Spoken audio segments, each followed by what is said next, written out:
Introduction भी दे चुकी हूँ और एग्जाम्पल 1 भी करा चुकी हूँ, ठीक है।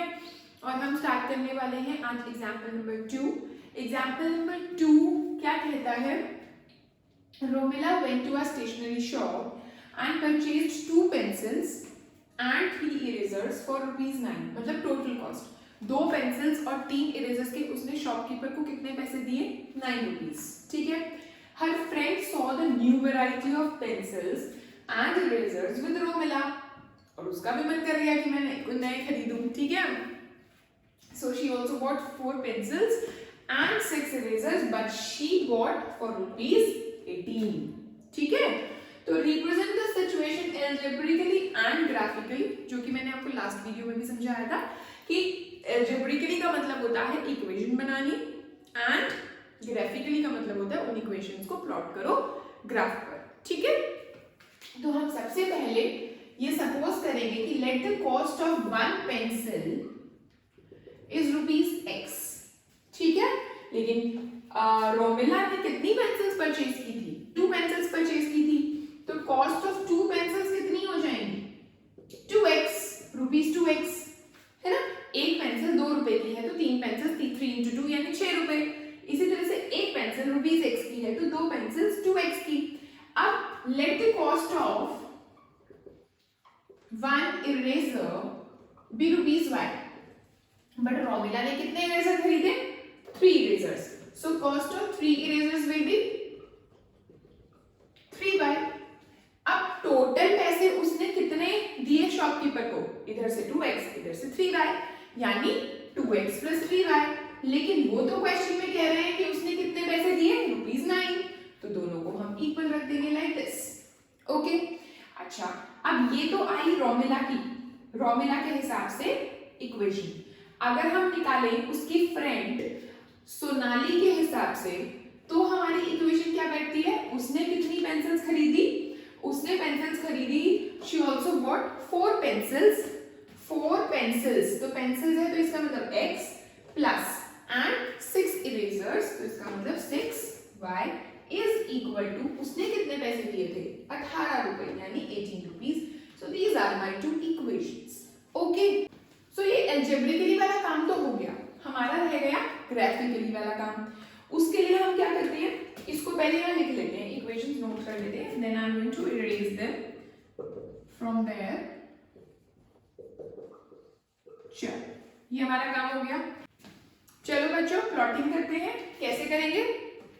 अगर मैं यहाँ पर x को 0 पुट करती हूँ, ठीक है, तो x को 0 पुट करती हूँ तो x की जगह 0 आ गया हमारा, और बाकी एज इट इज, ये तो कट गया क्योंकि 2 0s are 0, सो 3y = 9, यानी y मेरा आ गया 3, है ना। तो x की जगह मैंने 0 रखा और y मेरा आ गया 3, ओके। अच्छा, अब y की जगह 0 रख देते हैं। अगर मैं y की जगह 0 रखती हूँ तो मेरा आ जाएगा 2x + 0 = 9, दैट मीन्स 2x = 9, और 2x = 9 का मतलब x = 9/2, दैट मीन्स 4.5। तो मैंने आपको प्रीवियस वाली वीडियो में भी यही बोला था कि 9/2 यानी 4.5 प्लॉट करना is not that much difficult. 4.3, 4.2, 4.1 इन सबको अवॉइड किया करो, ठीक है। सो मैं यहाँ पर लिख दूंगी 9/2 यानी 4.5। तो अब हम और क्या ले सकते हैं, हम ले लेते हैं y की वैल्यू हम 2 ले लेते हैं। चलो, अगर मैंने y की वैल्यू 2 ली तो 2 3s are 6, है ना, यानी 2x + 6 = 9, यानी 2x = 3, 9 में से 6 गया 3, तो x क्या आ गया 3/2 यानी 1.5, तो ये आ गया 3/2। आगे चलते हैं दूसरे इक्वेशन की तरफ। दूसरी इक्वेशन है हमारी 4x + 6y = 18। अब अगर मैं x को 0 पुट करती हूँ तो सीधा साधा 6y = 18 आ गया, और y मेरा आ गया 18/6, दैट इज 3, ठीक है, ये आ गया, ठीक है।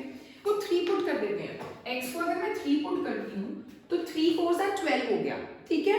12 हमारा चला गया उधर, 18 - 12, 18 - 12 is 6, तो 6y = 6, यानी y = 6/6। नहीं समझ आया तो देखो, 4x + 6y = 18 था, और मैंने बोला मैं x की जगह 3 पुट कर देती हूँ लाइक दिस, तो मेरा क्या आ गया 12 + 6y = 18, यानी 6y = 18 - 12, यानी 6y इज इक्वल टू 6, यानी y इज इक्वल टू 1।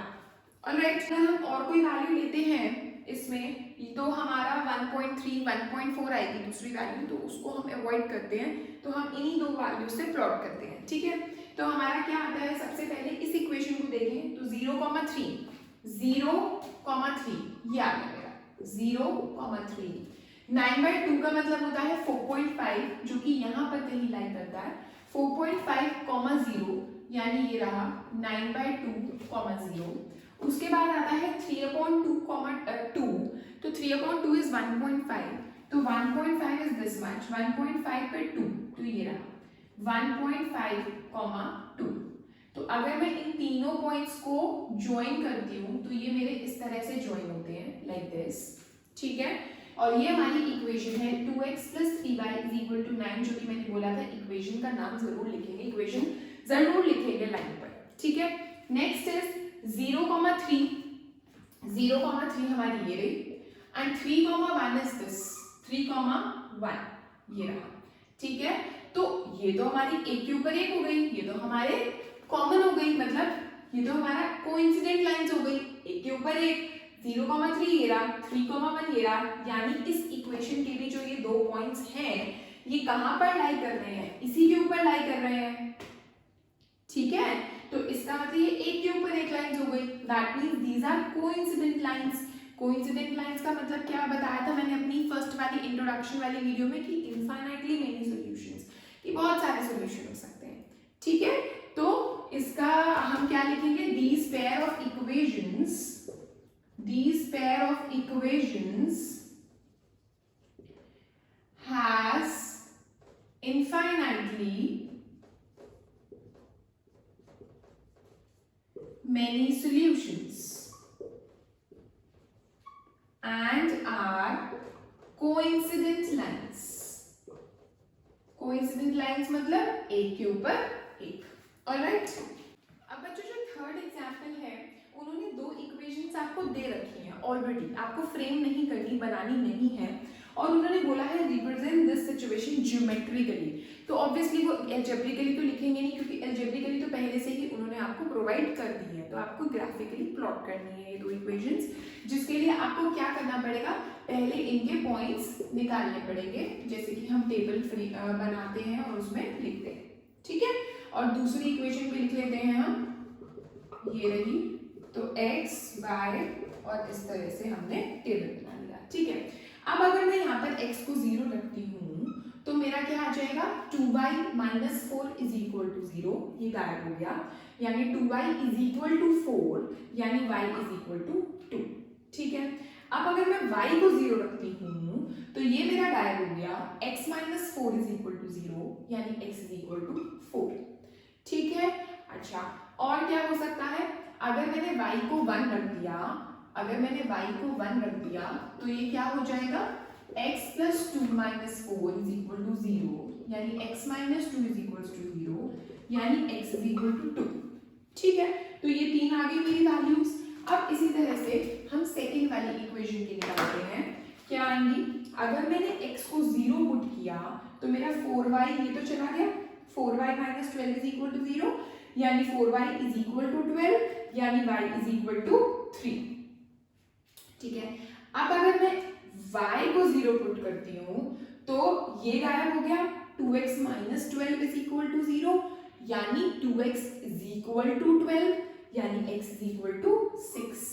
ठीक है, और क्या हो सकता है, अब अगर मैं x को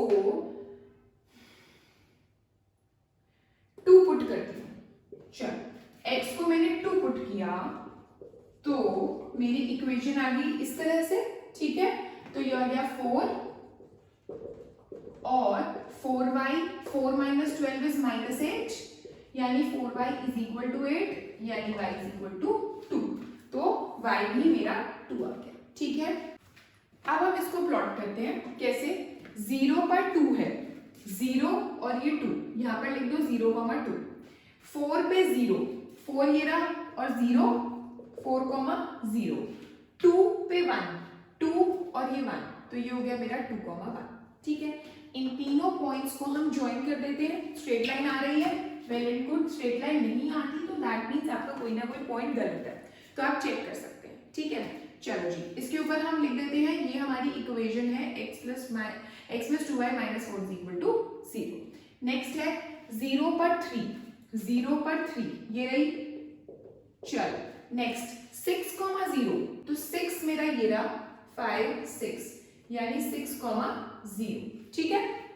और नेक्स्ट वाला क्या है 2,2 यानी 2 और हमारा 2, तो ये रहा हमारा, ये 2 है ना, तो 2,2 हमारा ये रहा, ठीक है। एक पॉइंट ये, दूसरा ये, तीसरा ये, इन तीनों को ज्वाइन करते हैं क्योंकि ये भी स्ट्रेट लाइन आ रही है तो हम कुछ भी गलती नहीं कर रहे हैं, ये रही हमारी स्ट्रेट लाइन।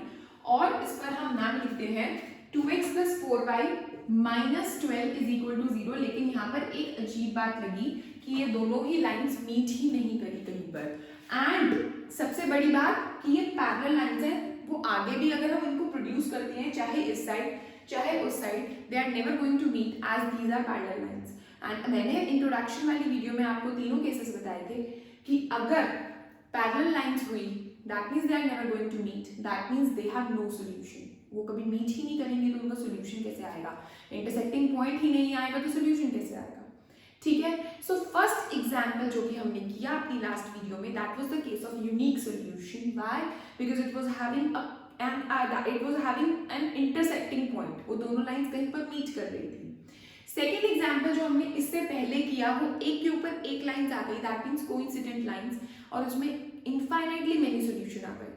थर्ड एग्जाम्पल जो कि हमने अब किया, जो कि आपके सामने है, ये है नो सॉल्यूशन वाला केस, बिकॉज वो पैरेलल लाइंस आ गई और वो कभी भी मीट नहीं करेंगी, ठीक है। तो इसका मतलब नो सॉल्यूशन। तो इसका क्या है, as these are parallel lines, so